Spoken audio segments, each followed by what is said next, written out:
लाला तेरे काज एक बहुत सुंदर छोरी देखी है मैंने और तो ले जावे आई हूँ माँ चल मेरे संग। ठाकुर जी बोले कौन सी छोरी है? बोले अपने बरसाने में। बोले बरसाने में भानु बाबा की छोरी राधा रानी? पूर्णमासी बोले हम जाने तो तू सब है बस बात बनावे। लाला माँ सबरी चर्चा कर रही है तो देखनो चाहे एक बार। तो वो सबरी तो यूँ कह रही तुम कैसे उछल बल के ले आओ, लेकिन लाला तो मैं बता दूं स्पष्ट बात, तू मेरे संग राजी राजी चलो चल। माँ पे सबरी सखीन को तो दिखा लाऊंगी, तेरो ब्याह है जाएगा, बढ़िया प्रेम ते रहियो। फिर मन सुखा बोलो ऐसे नहीं जाएगा लाला हमारो, पहले मेरे काजी भी छोरी बताओ, जब मेरो ब्याह भी पक्को बताई दोगी तब लाला जावेगा और मैं संग जाऊंगा। पूर्णमासी बोले तो बिल्कुल ना लेके जाऊंगी। मनसुखा बोलो मैं तो जाऊंगा लाला, अकेले छोड़, यशोदा मैया ने जिम्मेवारी दे रखी है हमें, लाला एक क्षण के काज भी अकेलो नहीं रहेगा, हम तो संग जाएंगे। पूर्णमासी बोली अब लाला देख देरी मत करे, रात है जाएगी फिर सब तो ढूंढेंगे, तू जल्दी चल मेरे संग बरसाने। और माँ सबरी तेरी प्रतीक्षा कर रहे हैं। ठाकुर जी बोले नहीं एक बार यूँ बताए तो मैं कैसा लग रहा हूँ? पूर्णमासी बोली लाला बहुत सुंदर लग रहा हो, बहुत चोखा लग रहा हो, बिल्कुल एकदम बढ़िया।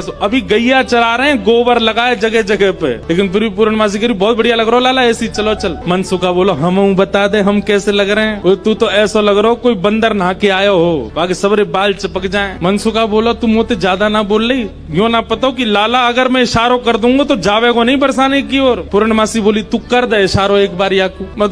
मनसुखा बोलो लाला तू बरसानो नहीं जाएगो। पूर्णमासी बोली लाला संध्या हरी जल्दी चल। सोई ठाकुर जी चल दिए। मनसुखा बोलो लाला तेने बढ़िया हमारी यारी नभाई है, हम एक बार हमारी बात मान जा तो रुक जा तो नहीं। बोले अरे ब्याह के काजे में 6 महीना ते इंतजार कर रहा हूँ, जैसे तैसे हैरो तो है ना देखो, तेरी बात बाद में मान लूंगा मैं, अभी जान दे। मनसुखा बोलो मैं भी चलूंगा। खूब पूर्णमासी ने मना करी लेकिन मनसुखा बोलो मेरे बिना नहीं जाएगा, मैं चलूंगा। मनसुखा भी गयो। मनसुखा रास्ता में बोलो कैसो दिन आ गए हो भैया, बता दुल्हा पैदल पैदल जा रहा है, अरे कोई बैलगाड़ी तो मंगा ले, कोई घोड़ा तो मंगा ले, कोई ऊंट तो मंगा ले। पूर्णमासी बोली तुम जैसे इनके ब्याह है रहे यही बहुत बड़ी बात है, पैदल ही चल दो। बोले देख मैं तो पैदल चलूंगा लेकिन लाला पैदल इतना दूर बरसानो पैदल थोड़ी जाएगा। या के काजे अब तेरे काजे ऊंट कहाँ ते लाऊं मैं, तेरे काजे घोड़ी कहाँ ते लाऊं मैं? मनसुखा बोलो वैसे जरूरत तो ना है, तुम नेक और झुक जाओ तो तुम ही काफी हो, तुम पे बैठ जाएगा। थोड़ी तो झुकी भाई हो, नेक और झुक जाओ। लेकिन पूर्ण ब्रज में सबको सुख मिलता है ठाकुर जी के साथ। पूर्णमासी नेक और झुक गई, ठाकुर जी अपने कंधा पे बैठा लिए, दोनों तरफ पैर लटका करके ठाकुर जी मुंह दिखाई करवे जा रहे हैं, अपना ही मुंह दिखावे जा रहे हैं। पूर्णमासी करी लाला पहली बार आयो बरसाने? ठाकुर जी कह रहे हैं हाँ पहली बार आयो हूँ। बोले हाँ प्रत्यक्ष रूप में तो पहली बार लाला आयो है, वैसे तो जन कितनी बार आ चुको। खुद ही कंधा पे बैठे बैठे रास्ता बता रहे, आगे ते बाएं मुड़ जाइयो, यहाँ ते दाएं मुड़ जाइयो, यहाँ ते सीधे चलियो वही है। अच्छा पहली बार आयो तू? ठाकुर जी बोले ना आ चुका हूँ लेकिन स्वप्न में आयो, स्वप्न में देखो मैंने बरसानो। लेकिन जैसे ही ठाकुर जी पहुँचे बरसाने, हर घर में मानो जैसे आनंद की अपने आप लहर छाने लगी, चंदन की सुगंधी आने लगी, शीतल वायु सबके अंग को स्पर्श करके आह्लाद प्रकट करने लगी। जिस रूप माधुरी का दर्शन आज तक नंदगांव गोकुल की गोपियां करती थी, आज उस रूप माधुरी का दर्शन बरसाने की गोपियां कर रही हैं। हर घर में गोपियां अपनी अटारियों पर खिड़कियों पर आकर के खड़ी हो गई हैं, श्याम सुंदर की मनोहर झांकी को देख रही हैं। पूर्णमासी जैसे ठाकुर जी को लेकर के कीर्ति भवन में पहुंची है, आहा सामने से कीर्ति मैया ने पहली बार लाला को देखो है, क्या रूप झांकी, क्या ठाकुर जी के सुंदर नेत्र, क्या ठाकुर जी की छवि। कीर्ति मैया को इतने भागे, मन तो हुआ कि अभी गोद से उतारूं, अभी भामर पड़वा के ब्याह कर दूं लाली को। लेकिन जाए करके जैसे ही पहुंचे तो पहुंचते ही स्वागत ही ऐसा कि अच्छा तो जही है वो कारे कारे कारे काले कलूटे। ठाकुर जी की रूप माधुरी पर ही आक्षेप करने लगी सब। ठाकुर जी को बैठा करके सब सखियां घेर करके बैठी हैं और अब आपस में चर्चा करनी है। बीच में मनसुखा भी बैठा है। सखियां आकर के बोली मैया जमाई तो आयो संग में, मुंह दिखाई करवावे आयो संग में, पर ये अपने गांव ते बंदरन ने काई को लिया आयो संग में। मनसुखा बोला हम बंदर ना है, हम लाला के सखा हैं, हमारे कहे बिना कछु ना करे लाला। हम कहें तो उठे, हम कहें तो बैठे, हम कहें तो चले, हम कहें तो सोवे, हम कहें तो खावे। धीरे से देख रहे हैं ठाकुर जी अब की मान जाइयो, अगर कछु कहें तो, पिछली बार तो चल दियो। सब सखियां ठाकुर जी को कोई कान पकड़ के देख रही है, मैया कान तो ठीक है, आके नाक पकड़ के देख रही, मैया नाक ठीक है या की, आंखन में घूर घूर के देख रही, बोले मैया आंख ठीक है या की। मुखमंडल देख रही हैं, हाथ देख रही हैं, पाम देख रही हैं, चलवा के देख रही हैं, चलवा के देख रही हैं, सब गोपी कह रही है मैया चाल तो बढ़िया है, लेकिन नेक ऐसी लगे जनानी सी, जनानी समझे, ऐसा लगे नेक नेक कोई छोरी चल रही है का। अरे ना लाला हमारो जब गैया चरावे जावे तब देखो बिल्कुल ऐसी मर्दानी सी चाल चले, ऐसा मत कहो। सब ठाकुर जी को घेर करके विविध विविध प्रकार की बातें कर रही हैं। एक गोपी बोली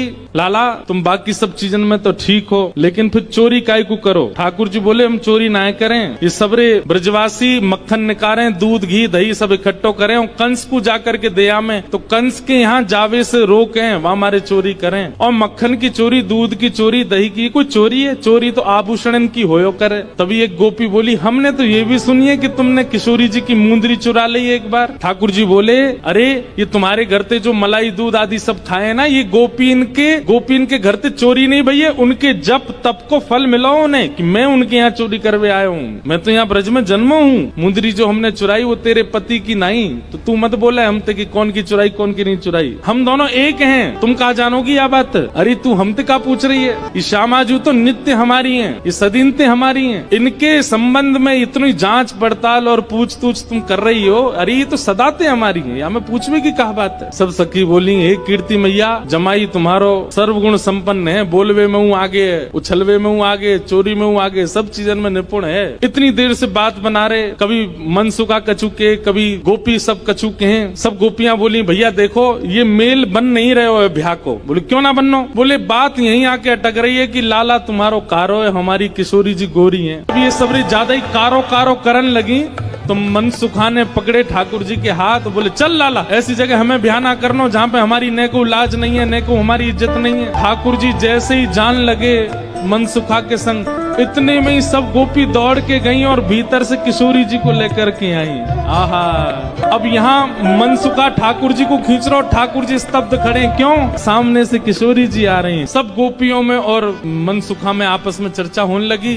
अरे भैया मनसुखा तू अपने लाला यहाँ ते ले जा। बोले काय को? बोले हमारी किशोरी जी तो कमल जैसी, उनके सामने जो भोरा कितनो बुरो लगेगो, बगल में बैठो कैसो लगेगो, या हमारे तुम तो यहाँ ते ले जाओ। ये कितने मुस्कुरा के सुंदर लग रहे हो, पर किशोरी जी के आती इनकी सबरी मुस्कुराहट फीकी पड़ेगी। सब सखियां कह रही हैं बोले ले जाओ अपने लाला कहीं और ही ब्याह कर लो। तो फिर अगली पंक्ति में मनसुखा कह रहे हैं क्या? जैसी संध्या है जाए सो कमल मुरझा जाए, अपनी पंखुड़ी ने समेट ले, ऐसे ही लाली आपकी कितनी सुंदर हो, कितनी खिली कमल सी हो, लेकिन लाला के आते ही इनके समस्त तेज को, समस्त योग को, समस्त बल को हमारो लाला ले लेगो, ऐसा है नहीं। पर मनसुखा कह रहा है, मनसुखा कह रहा हूँ हमारो लाला जैसी लाली के बगल में बैठेगो, सबरो तेज तुम्हारी लाली को अपने अंदर ले लेगो। ठीक है हम अपने लाला ले जा रहे हैं। और जैसे ही ठाकुर जी को हाथ पकड़ करके मनसुखा ले जाने लगो, दो चार सखीन के मुख मुरझाए गए। तो मानो जाते जाते कह रहे हैं मन में पछताऊं मैं, अब भी समय बोल दो तो हम रुक जाएं, लाला ती ब्याह करा देंगे श्री जी को। हमें पता है मनी मन तो आप सब लोग ये सोच रहे हैं कि आपकी किशोरी जी से भी ज्यादा सुंदर आपको वर मिल रहा है। जैसे ही हाथ पकड़ करके ठाकुर जी को मनसुखा ले जाने लगो बरसाने थे, इतने में ही सखी गई और भीतर से किशोरी जी को लेकर के आई। मनसुखा कह रहा हूँ मेरो लाला मेरी बात माने, अब मैं कह रहा हूँ चल लाला देख मेरे संग नंदगाम जा रहा है। इतने में सखी सब किशोरी जी को लेकर के आई। ठाकुर जी जा तो रहे थे मनसुखा के संग, लेकिन जैसी किशोरी जी आती दिखी ठाकुर जी तो वहीं स्तब्ध रह गए। मनसुखा खींच तो ही जा रहा, ठाकुर जी हिल नहीं रहे, वहां से सामने देख रहे। लाला कहा वे कौन को देख रहा? ठाकुर जी तो दूर से ही बलैया लेने लगे, तरण तोड़न लगे किशोरी जी को देख करके। किशोरी जी को देख करके ठाकुर जी तो मुस्कुराने लगे और वहीं स्तब्ध रह गए। किशोरी जी देख के ठाकुर जी रुक गए। सब सखियां बोली हाँ मनसुखा ले जा लाला नंदगाम ले जा, चल रे लाला चल मेरे संग। ठाकुर जी बोले तू चलो जा, मैं तो ना जा रहा हूँ, मैं तो यहीं रहूंगा, श्री जी के सन्मुख ही विराजूंगा मैं। मनसुखा बोलो लाला आज तेने मेरी 2 बार नाक कटवाई है, एक तो तेने पूर्णमासी के सामने कटवाई, दूसरी अब सकीन के सामने कटवाई दे। बोले तेरी तो नाक कटेगी, मैं संग चलोगो, मेरो तो संबंधी कट जाएगो, तेरो ब्याह ना है, तू तो चाहे कि मेरो नहीं हो, मैं तो करके आऊंगा ब्याह, तू चलो जा। और वहीं किशोरी जी जैसे ही आई हैं, आहा सेज पर ले जाकर के किशोरी जी को बिठाया, सुंदर सिंहासन पर किशोरी जी बैठी हैं। और तभी ठाकुर जी बगल में आकर के बैठे। जैसे ही ठाकुर जी आकर के बैठे, सब बरसाने की सखियां गोपियां कीर्ति मैया सब नजर उतारने लगी, आरती करने लगी। आहा इतने सुंदर लग रहे हैं दोनों, आनंद में भर गए सब। ठाकुर जी तो बस किशोरी जी को ही निहार रहे हैं और कोई छवि नेत्रन में आ ही नहीं रही है। ठाकुर जी तो ऐसे निहार रहे हैं मानो जैसे नवीन नवीन कोई उपमा प्रकट। किशोरी जी के सामने जैसे बैठे, कीर्ति मैया से पूर्णमासी बोली, मैया देख लो कैसी छवि लग रही है, कैसा अद्भुत लग रहा है स्वरूप। मैया बोली, ना मैं तो मनी वैसे ही चिंता कर रही, वास्तव में ऐसा लग रहा हो कि जैसे मानो हमारी लाली और ये लाला दोनों एक दूजे के काजे ही बने हैं, दोनों की छवि एक दूजे के काजे ही प्रकट भई है। आहा। ठाकुर जी के बगल में बैठते किशोरी जी कैसी लग रही है, मानो जैसे किशोरी जी तो कोई स्वर्ण की अंगूठी है और वह स्वर्ण की अंगूठी में नील मणि श्री कृष्ण लगे हुए। दर्शन करके सब सखियां, सब बरसाने की गोपियां निहाल हो गई। सब कहने लगी, मैया अब तो तुम मुहूर्त मत करवाओ, अब तो तुम कोई की प्रतीक्षा मत करो, ब्याह कर ही दो, आज लाला सही हाथ पड़ गयो आगे। कीर्ति मैया मनी मन विचार कर रही, बोले विवाह तो मन में तो है ही चुको है, मन में तो सबके भामर पड़ गई है ठाकुर जी की और किशोरी जी की। ठाकुर जी से सब लोग बोलने लगे, बोले देखो रूप में सुंदर है वे ते काम नहीं बनेगो, हमारी श्री जी के समान गुण है कि नहीं तुम्हारे अंदर। मनसुखा बोलो देख लो, जो कहोगे हमारो लाला करके दिखाई देगो, सब करबे में निपुण है हमारो लाला। मनसुखा कहने लगा, लाला वंशी बजाए के दिखा दे इन लोगन। ठाकुर जी ने जैसे ही वेणुनाद अपने अधर पर धारण करी, वंशी अपनी कोमल उंगलियों से उसके चित्रों को आच्छादित करते हुए जैसे ही प्राण पिरोए वंशी में, आधे से ज्यादा जितनी सखियां वहां खड़ी थी सबको मूर्छा जैसी आने लग गई। जिन जिन पर किशोरी जी की दृष्टि पड़ रही थी केवल वो बची, बाकी सब तो जैसे मूर्छित होने लगी।